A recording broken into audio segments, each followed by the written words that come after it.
Thank you po sa lahat. Yung time na nasa facilities ako, tinulungan po ako. Thank you po. Hindi magbabago yung pagtingin namin sa inyo. Saludo ko sa iyo, boss. Boss, thank you po sa lahat po na initulong niyo sa amin. Kahit na janitress lang kami, concern ka para sa amin. Yun lang. Si Iskoy di karaniwang alkalde. Bumaba sa takitao. Pamumunong may puso. Pamumunong makadiyos. Yan ang markado ng kanyang paglilingkod.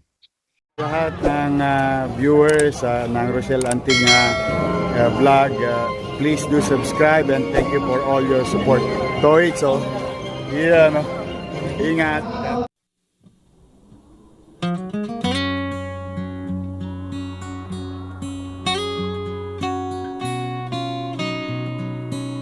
Minsan, may isang batang tumayo sa paanan ng paltok. Sa sinag ng bukang liwayway, una siyang nangahas mangarap. Nagpursige. Nagsikap siyang abutin ang rurok ng tagumpay. Ang munting batang yun, lumaki na. Naging ganap sa kanyang paninilbihan. Hinirang natin siya bilang ika-27 alkalde ng Maynila. Ang pinakamamahal nating si Isko Moreno Domagoso.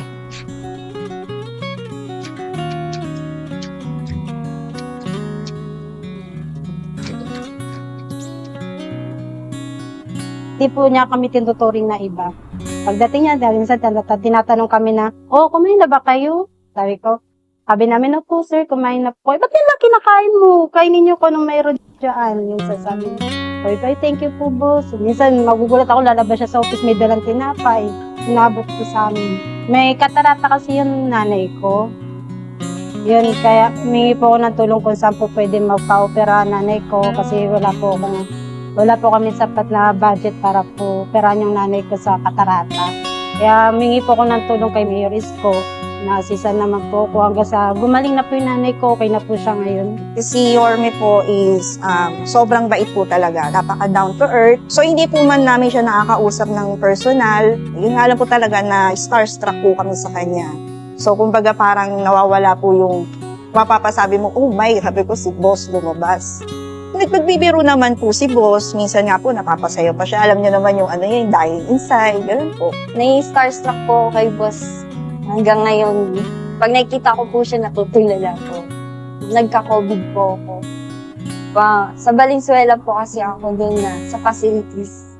Binigyan niya po ko ng mga kailangan po. Hinatid pa po nila doon mismo sa Valenzuela. Ang pinaka-memorable ko experience kay boss is yung may nagbigay ng bed na pang-hospital na tinesting at napaglaruan niya si Nognog, yung personal na niya mismo sa loob. Inangat baba. Naging maayos po yung pagtitinda namin, hindi po kagaya noon na tatakbo-takbo kami. Ngayon po, nasa maayos na po kaming alagayan, kagaya po ngayon. Papasalamat po ako ng marami sa naitulong nyo, hindi lang po para sa akin, para po sa ibang mga kasamahan ko na vendor na lumuwag ang buhay namin. Thank you po sa lahat. Yung time na nasa facilities ako, tinulungan po ako. Thank you po. Hindi magbabago yung pagtingin namin sa inyo. Saludo ko sa iyo, boss.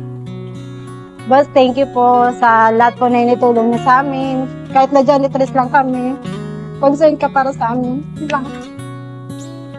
Si Iskoy di karaniwang alkalde. Bumaba sa takitao. Pamumunong may puso. Pamumunong makadiyos. Yan ang markado ng kanyang paglilingkod.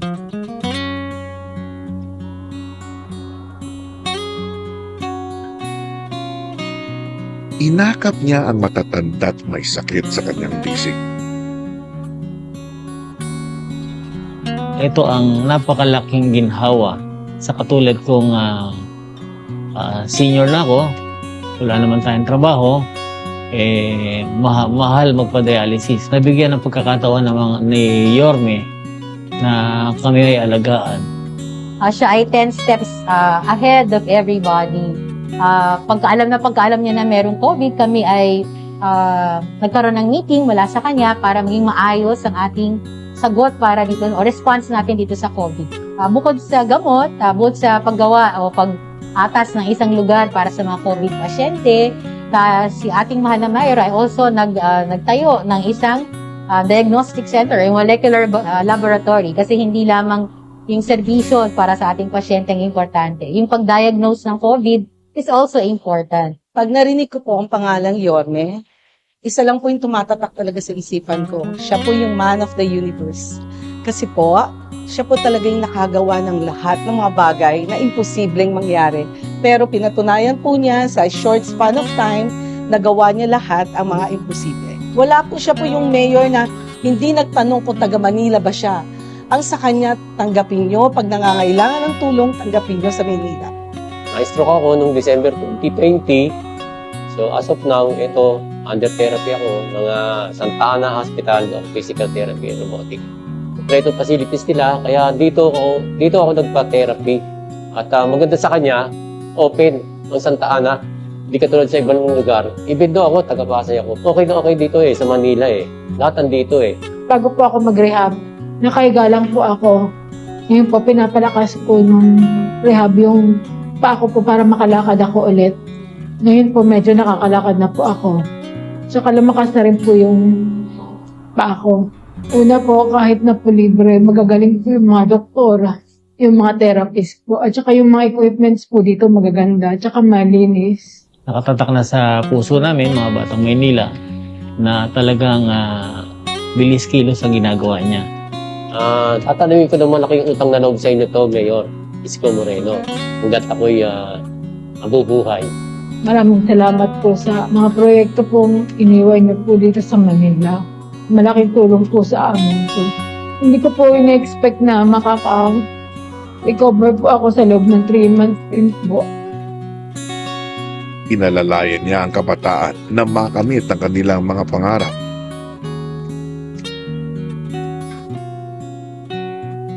3 years na akong scholar dito sa UDN. And then meron po kami monthly allowance from Mayor Isko. Big help po siya for me. Yun yung ginagamit kong panggastos.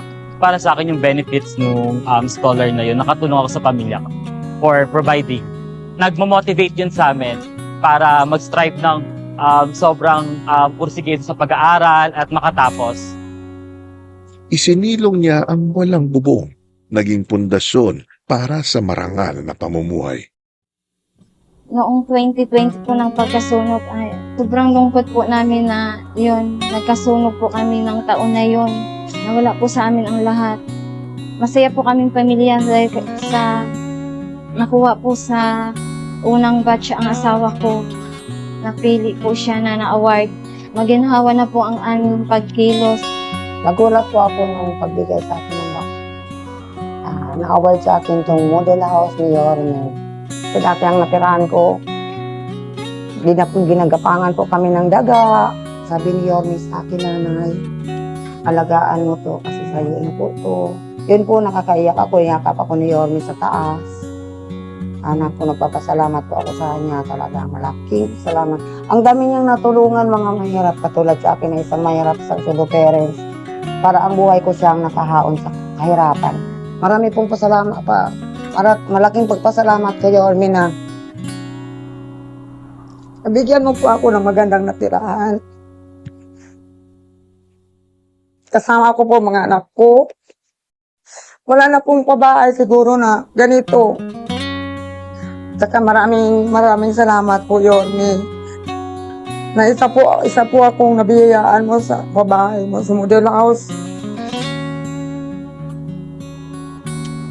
Pinasigla ang panlipunang pagbabago. Ginising niya sa aksyon ang madlang tao. Itinaguyod niya ang ating lungsod bilang isang ligtas at bukas na pook para sa pamilyang Pilipino. Isang karangalan pong masaksihan ang inyong walang pagod na serbisyo para sa ating bagong Maynila, para sa batang pamimedyo.